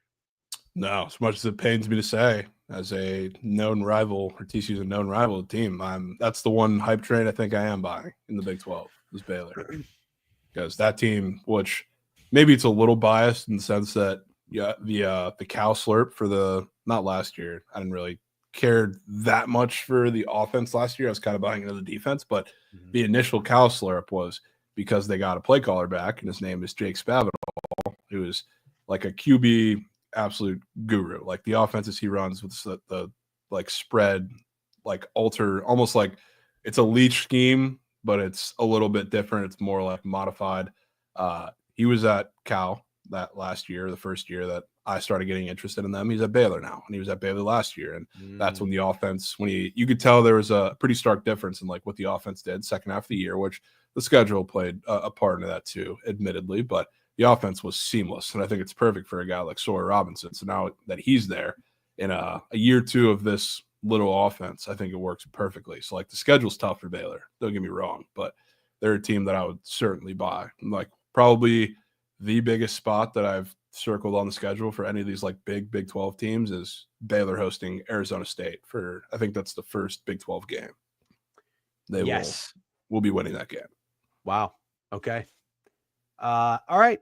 Sold. I can get down on Baylor. I like fading the idea of fading Arizona State. I really like TCU's quarterback. Yes, you should. I really like this guy, Josh Hoover. I didn't realize he was a sophomore. But these are his stats last year: 3,949 passing yards, 27 touchdowns, and 11 interceptions. I watched TCU play a handful of times. I believe I bet on TCU in a couple of their losses, unfortunately. Oh, what did I say? Oh, I think it was the game they lost to UCF. For whatever, I can't remember what they were in that game, -6 or something like that. And something like that. And they were up, I think it was 30, 34-10. Yep. Gave up 25 straight.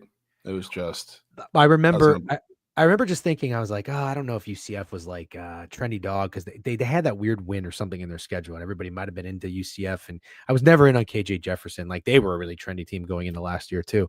People were betting KJ Jefferson to win the fucking Heisman. But anyways, I remember just watching that game and I could just see the collapse. I could see the collapse on defense, and UCF they weren't getting stopped at all. And RJ Harvey was getting anything he wanted, but I just like the way Josh Hoover plays football. And he plays fast. He's fearless, and he seems like he's got a lot of talent. You know, like I don't think he's a fluke type of player or quarterback.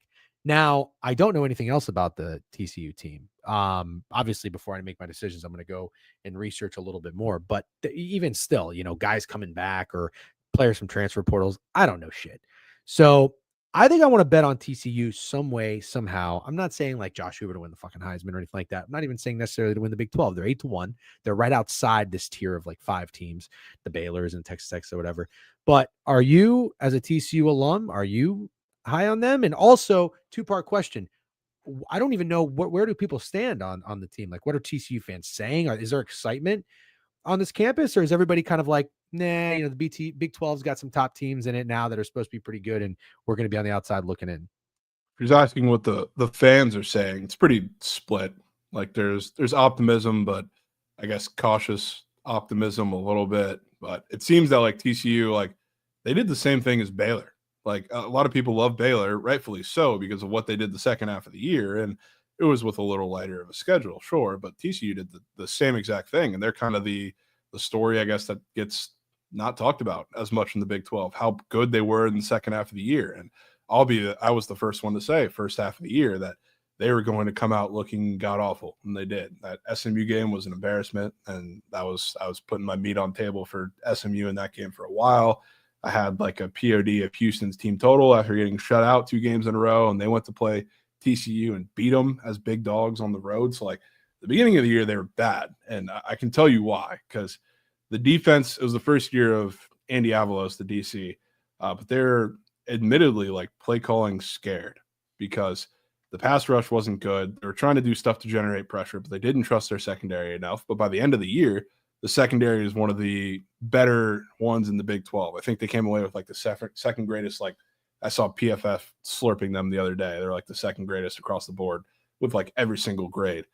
So now coming into this year, the comments they've made about how we're going to do whatever we want with the front seven because we trust our secondary so much, especially with some of the veterans they have coming back, that gets me fired up. And like, never have any questions about the offense because it's going to be good year in, year out. Love Hoover. The only time I've really ever had genuine concern about the offense is when Chandler Morris was there. And I'm biggest Chandler Morris hater on the face of this earth. But Hoover's great. I think Eric McAllister is going to be a generational guy. And again, that's not the fan talking, it's the brain talking. It's Who was he again? contrary. Is he a transfer or is he a guy that was there last year? He was there last year. He came from Boise State, but he was also like kind of blocked because they had Jack Besh and Savion Williams. Like he could only get so much play time, but when he did, he was unbelievable. Like I don't know what his like per catch, per route run stats were, but they had to be through the roof because every time he touched the ball, it was a massive play. So like he's going to get a shot. I think he's better than both those guys, to be honest with you. And he's going to have that type of season. So like Xavion, where did Xavion go? Did he get drafted? He went to the Packers. He went to the Packers. Okay. And Jack got drafted by the Raiders? The Raiders. Yeah. And I read there because I was looking to maybe bet on the Raiders, and I was reading that people like him as a blocker too, as a wide receiver. Yeah, he's a very like surprisingly physical guy out there. Yeah. Like I think he's big. Yeah, I like him obviously for like the receiving acumen, but like you're gonna have. I know Gino wants to sling it; he'll be great there, but it's also you're gonna be running the rock a lot with Genty, and if he's a better blocker than a lot of those like wide receiver 2, 3, 4s they got out there, he's gonna earn some snaps. It's great. So it's interesting you mentioned how they started poorly. TCU. I didn't realize this, but looking at the end of their schedule, they won 5 of their last 6 games, and the only loss was 37-34 to Baylor. And you got to give Hoover credit. Going on the road to Baylor, he was 25 of 34, 333 yards, 2 touchdowns, and no interceptions. If you look at that just based off of a QB rating number, that was one of his best games in the last 8 games of the season on the road against Baylor. So which that's great. Is important too. Like honestly, like look at all of the road games he had last year. He didn't have like, I guess the biggest or the toughest opponents compared to like what they'll have this year. But like he went on the road to Baylor. He was great. There was a weird, super snowy like road game at Cincinnati. End of the year was freezing where like his numbers don't look the best in that game, I assume. But after watching that game, he was great in the spots they needed him and when receivers would catch the ball too. The Utah game, like 13-7 game, but he was great in that game, got sold by a bunch of big drops. And I think his numbers probably look decent in that too. The Kansas game, he was fantastic. Even the SMU game, a lot of points. He was fantastic. It wasn't his fault. The defense gave up 66 points, but the road games, he was looked great over the course of last year. So like there's a couple pretty big road games on the schedule this year, and that makes me feel confident. And they also talked about, even though like how Utah wasn't good last year, obviously, but that was a big first-time road environment for TCU to go into and win. And I was honestly like shocked, especially at that point in the season, that they were able to get that done. And they talked about how much confidence they gave him in the locker room. And I think that was one of the big reasons for that second half kind of run.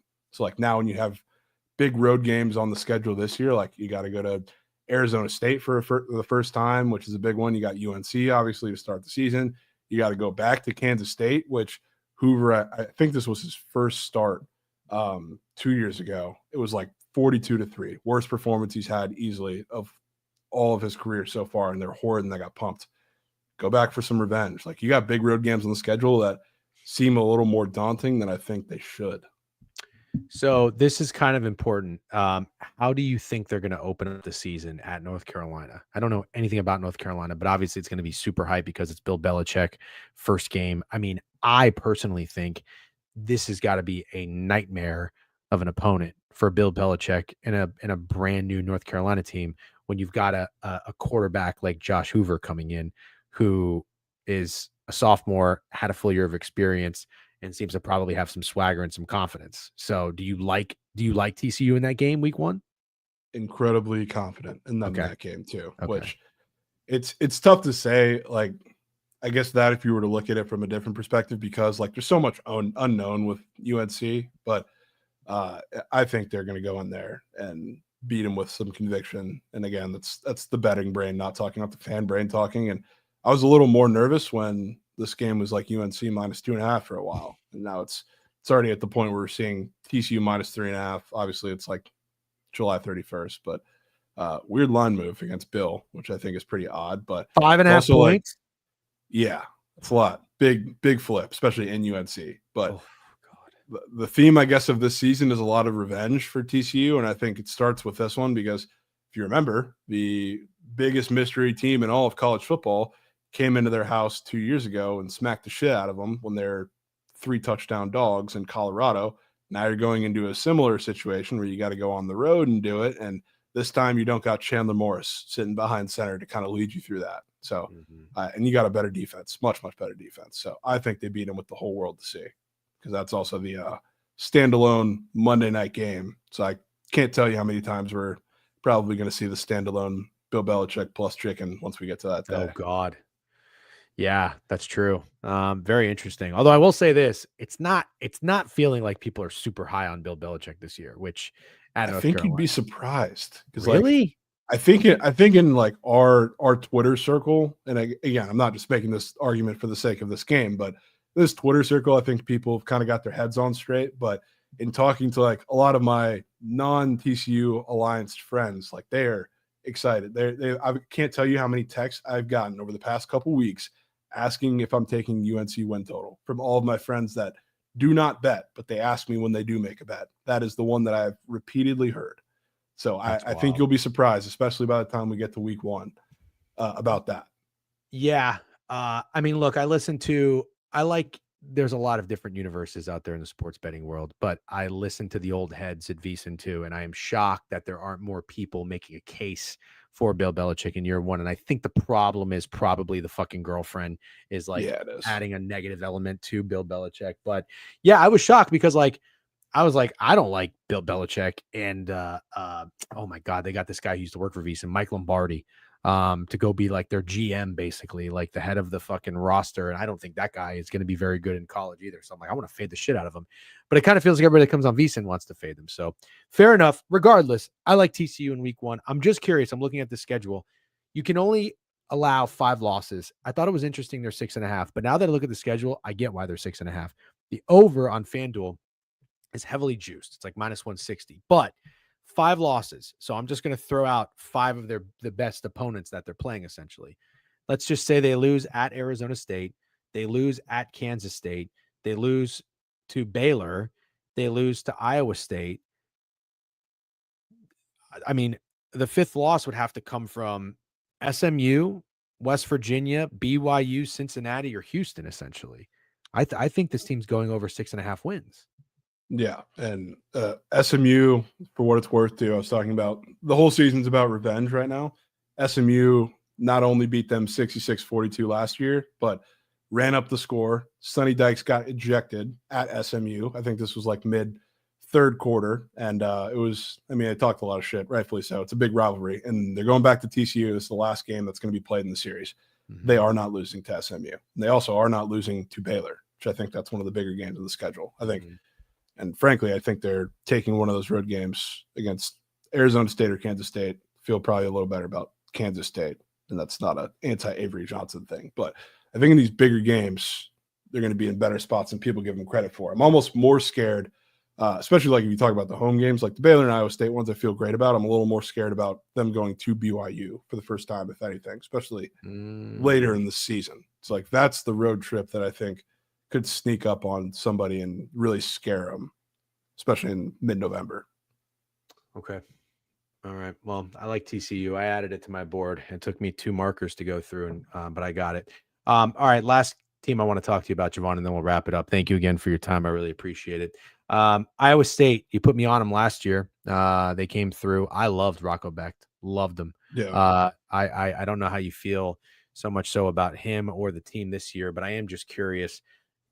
I think it's kind of interesting. They had a really good season last year. Their win total is 7.5. The under is -140. It seems like the odds makers are very low on this team, and they are 13-1 to win the conference. And again, this is with 6 teams between 6-1 to 8-1 to win it. So they're not getting a lot of respect in the market. Do you think that's rightfully so? Are you low on this team, and are you going to be betting against or on this team? I wouldn't say I'm low on the team, but I fully understand like the market lack of respect. I like Rocco Becht, but I think like have you looked at their schedule? It's one of the probably is the weirdest schedule I think I've seen in the Big 12. Obviously, like starting with that Ireland game, which I do think they win. But like after that, you've got like they have no bye week before that. They didn't take it. Like you got to go straight back. You're obviously playing South Dakota, so it's not big, but like then you got Iowa coming in. Like after another week of that, I'm interested to see how that one plays out. You got to go to Arkansas State. Like not that I think they're going to lose the game, but like why the fuck are you going to Arkansas State? Pause right there. I don't know why I didn't mention this yesterday. It's not that I think they're going to go to Arkansas State to lose the game, but I do think that does throw off the game you have the week after. Because it's like, well, they don't have one the week after. Oh, they have a bye after? They have a bye. That's where they took the bye. Okay, because it was Arizona, and I felt like that was kind of an interesting opponent to have after you go to a weird place. But if you have a bye, then okay, that's a little bit different. That just whole stretch, especially like not having the bye post Ireland, really throws me off. Like it doesn't give me much confidence. I know like a lot of people are high on Iowa, and I don't know that I 100% agree, but like if you're going to Ireland, maybe you win the game, you come back, you have a bye game, and then the next week, like you're facing Iowa. Granted, it is at home. I don't know how I feel about that. Like that screams like I don't know. You can't really call it a trap spot because I mean they're probably going to be dogs and it's a big rivalry, but that doesn't give me much confidence there. I think the weird road trip to Cincinnati has a chance to scare them in some form or fashion. One of the games between Cincinnati and Colorado, maybe both, are really, really odd. You still got to host Arizona State, which I don't know if you get that. You got to go to TCU where they aren't winning. Like even like late season Oklahoma State, which I'm not high on Oklahoma State, but I think over the course of the season, they're maybe not going to go on like a Baylor TCU type run, but I think they can get it together late season. That schedule is fucking odd in so many different ways. It's like I don't trust it for a second. Okay. All right. Last question, Jovan, and then we'll wrap it up. Out of the bottom tier teams in the Big 12, so I'm going to rattle off a few. Kansas is 15-1. I wouldn't say they're bottom tier. They're a little interesting this year, but let's go. Nobody really knows about BYU, but how about Cincinnati, Colorado, Houston, Arizona, West Virginia? Any of these teams going to be a little bit tougher than people expect week to week, maybe when you have to play them? Who do you think? I mean, I still think it's Cincinnati, and that's not like stubborn syndrome, but the schedule this year I think lines up much, much better for them than last year, especially like week 1's going to be tough, but you know how many times the second we got a dead day in baseball, you know how many times Nebraska over wins popped up on the feed just on a random Tuesday, and I've seen nothing but Nebraska love ever since. So that game could be interesting, but like in the Big 12, they have some pretty interesting home games. Like they caught Arizona State in like a weird spot last year, which it's hilarious that was the one fortunate spot that they had at home. But you get Iowa State at home, which I think is an interesting one. I think they should beat UCF at home. Like you get Baylor at home, which I don't know if they beat Baylor, but it's an interesting spot. You get like BYU, you get Arizona to come in there, and even like their road trips are not incredibly tough, minus the Utah road trip. You're going to Kansas, which new stadium, I guess, maybe is a little challenging. You're going to Oklahoma State, weird place to play. Don't know if they'll be good by that point in the season. You're going to TCU, last game of the season. I don't really know what that game is going to be. I don't think they're going to win, but it's a tougher game. Like, the schedule doesn't look too bad, and I think that's probably the reason. Again, like, only team in the Big 12 that did not hit their win total, it's higher this year. It's because the schedule sets up pretty well, and they also had just an insane amount of like turnover problems, like in key moments at the beginning of last year before it eventually fell apart. Interesting. Okay. All right. I'll keep my eyes out for Cincinnati. It would only be right too after they fucked us on that 5.5 win total. They go over it the following year. I can tell you too. I mean, I don't know if there's going to be too many more popular plays, which this is like a more of a standalone game thing, but they're the Thursday night game where Nebraska is -6.5 on a neutral in Kansas City. Ooh, I see what you're saying. You think Nebraska is going to be money line parlay piece of the day? Probably the biggest one of week one. Like, it's especially because it's more has to do with the fact that it's a standalone game, but it's a standalone, or I guess technically not standalone game, but standalone big game on Thursday night for the whole world to see. I think Nebraska's up there with like some of the most unanimously loved teams by the casuals, the sharps, the squares, like everything in between thinks Nebraska's winning 8 games this year. And then you get them just under a touchdown and Raiola's fake house where he's playing in front of Mahomes. Oh my God, I forgot all about that. Yeah, I gotta tell you, I mean, I'm good on Nebraska. The one thing that problem I have is everybody keeps saying Matt Rule year 3. I just think it's so much different in this era of college football. Year 3 doesn't really mean as much because you don't have your guys. Year 3 was so important because you had year 1 and year 2 to recruit. You get the old regime guys out. Especially at where he was. Like, that was his thing, like retaining a lot of these guys. And like it's not like the roster is completely turned over, but it doesn't mean as much. You're right. From the last 2 big spots, I guess he's been in CFB. Last question, not Big 12 related. You were pretty spot on with Florida last year. You picked some spots and you were more right than you were wrong. DJ Lagway and the Gators, in or out this year? Cautiously in, but I'm concerned, as everyone should be, with the schedule, because I mean it's daunting to say the least, but they're going to be more of a week-to-week team for me. Like, I can't do it with any season-long investments for them, especially with I don't know, he's always fucking hurt and in a walking boot or in crutches. He was the entire second half of last year, but going into this year he is a little bit. So I'm a little worried about that. See just how healthy he is to start the year, especially when you need him to be healthy right off the bat like that with some of those big games. But I really don't feel too confident fading them in any game that is not LSU. Interesting. Okay. You don't feel confident in fading them in a game that is not LSU, meaning that you will fade them against LSU. Yes. Got it. I will fade them against LSU. The rest of the games, I am going to take it on a week-to-week basis. Okay. All right. Fair enough. Jovan, thank you very much, man. I'd say that was a very solid, thorough discussion of the Big 12. I've got we're in on. If you and Steak like fading as Arizona State, I mean, I like the kind of system, whatever you want to call it, that it fits, of fading teams that overperform and then the second year they regress. So I'm in on that. You're kind of lukewarm on Texas Tech. Doesn't sound like you're really in on Utah. Miss you with Kansas State. I don't know if those were your words, but that's how I get the vibe I'm getting from. You approve Baylor. You're in on Baylor. Even if they're the chalk team, that's a chalk team we're buying. And then I added TCU. You didn't even necessarily tell me to, but I like Josh Hoover. So I'm just going to go to war with Josh Hoover this year. I think that's going to be my guy.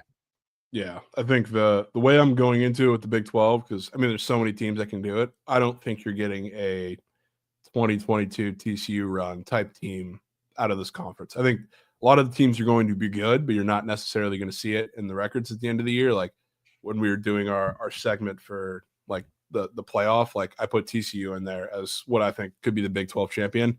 I think they're going to be 9-3. I think the Big 12 champion, no matter who it is the best case scenario. I think 10 wins. Realistically, I think they're going to be like 9-3, and then whatever in the regular season anyway. Get the 10th win in Big Ten or Big Equity 12 Rise says we need a Sooners pulse from Jovan. How about this, Jovan? Maybe we'll just have you on again to talk a little bit more college football if Yeah.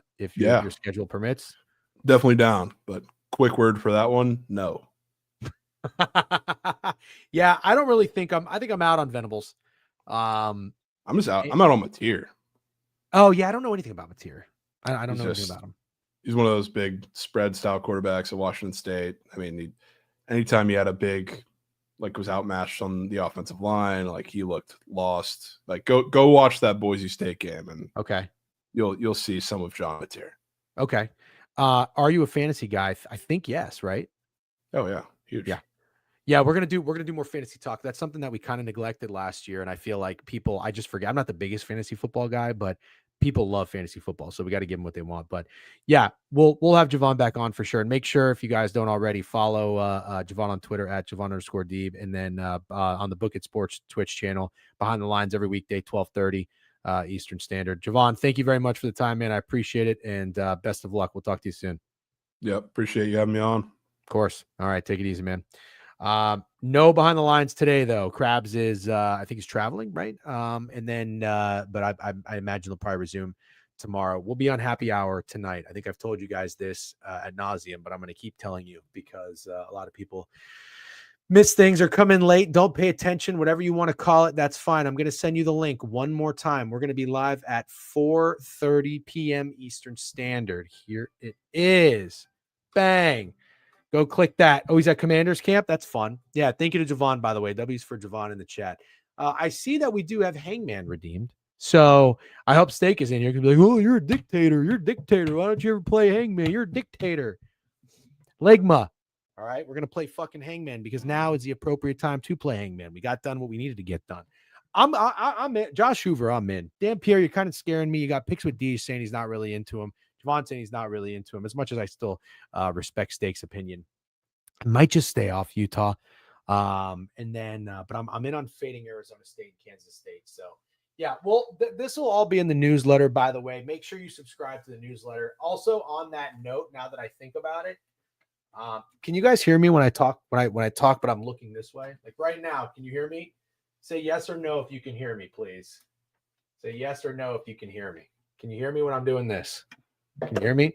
Yes. All right, great. Yeah, subscribe to the newsletter. Go to, I didn't pin the, I'm going to go pin this real quick. It's going to be up at the top. Go to the YouTube Bookit Sports channel. Follow it. Subscribe. You'll get notified when we go live, but we'll be live at 4:30 p.m. We're going to have some drinks, talk ball. And then I'm going to meet up at Steak later, and we're going to watch some NFL. We got a preseason game tonight, so we're going to dive in. We're going to put together some player props. I got things I like. I'm telling you that right now. Okay, wow. Oh God, my reverse widow's peak. My hairline is. I don't know what happened. I feel like it stalled for a little bit, but now it's going back. All right, I already have one. Okay, this is the theme. You guys paying attention? Big, are you trying Bush Apple for happy hour? I think so, Brock. Yeah, I think so. Because I can't trust Steak. You know what I mean? I trust him, but like not with that. He's gonna say he likes it. You know what he's gonna do? He's gonna take a sip and he's go, it's not that bad. That's what he's gonna say. I'm going to we're doing Hangman. J. Prue redeemed Hangman.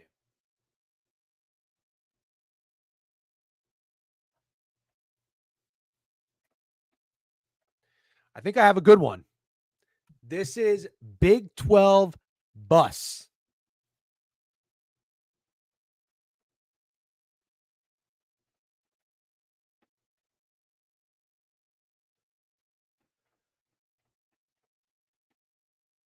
Can you guys see that? Big 12 bus. If you drink Bush, you might as well drink the water in your toilet right after. IMG, I'm kind of with you on that. Let's go. We'll save for tomorrow. I have enough channel points for Hangman. Don't do it. Don't do it. I'm ready to get out of here. Tavon Austin is a no. I said Big 12 bus. DJ, did you see the big Baker Mayfield interview on Kelsey podcast? It was good. No, I did not. I don't really listen to the Kelsey podcast. I'm not the biggest Kelsey guy. I don't really care for fucking well, Travis is annoying, but I don't even really care for Jason that much. He's okay.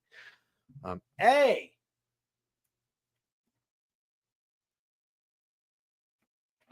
S E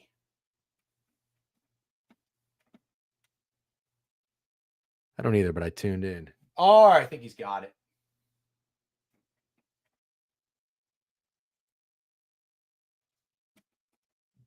I already said R. Yep, Jalen Rager. Good job. Good job. Dave Martinez knows ball. Dave Martinez knows ball. All right, guys. That was fun. Hey, we're gonna do a new raid, by the way. I saw that it looks like Outliers live. Go and say what's up to Outlier. I don't really even know that they stream very much. You got 84 people in there. Let's go say what's up to Outlier. Right? Do we like Outlier? We like Outlier. I like Outlier. Spelled wrong? No, it's not. Fuck off. I'm looking at it right now. Oh, it is REAGOR. Sorry. Crazy Stray. Go raid this ASMR chick. No. How many hangmans can you spell? He comes on your show and you shit on him? What are you talking about? What? How do you do Jovan like that? Oh, Frog Stray.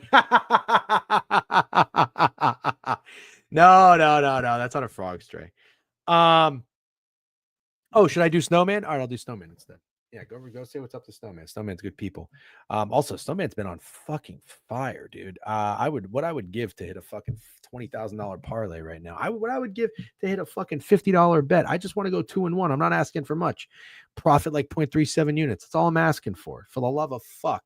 I'll probably make one wager today. All right, go Rays. Steak's got a fucking $1,000 on him, and he's an idiot. But anyways, have a great day, guys. Thanks for hanging out. We'll see you at happy hour 4:30 on the Pickett YouTube page, and I hope you have a great day. Good luck on all your wagers. And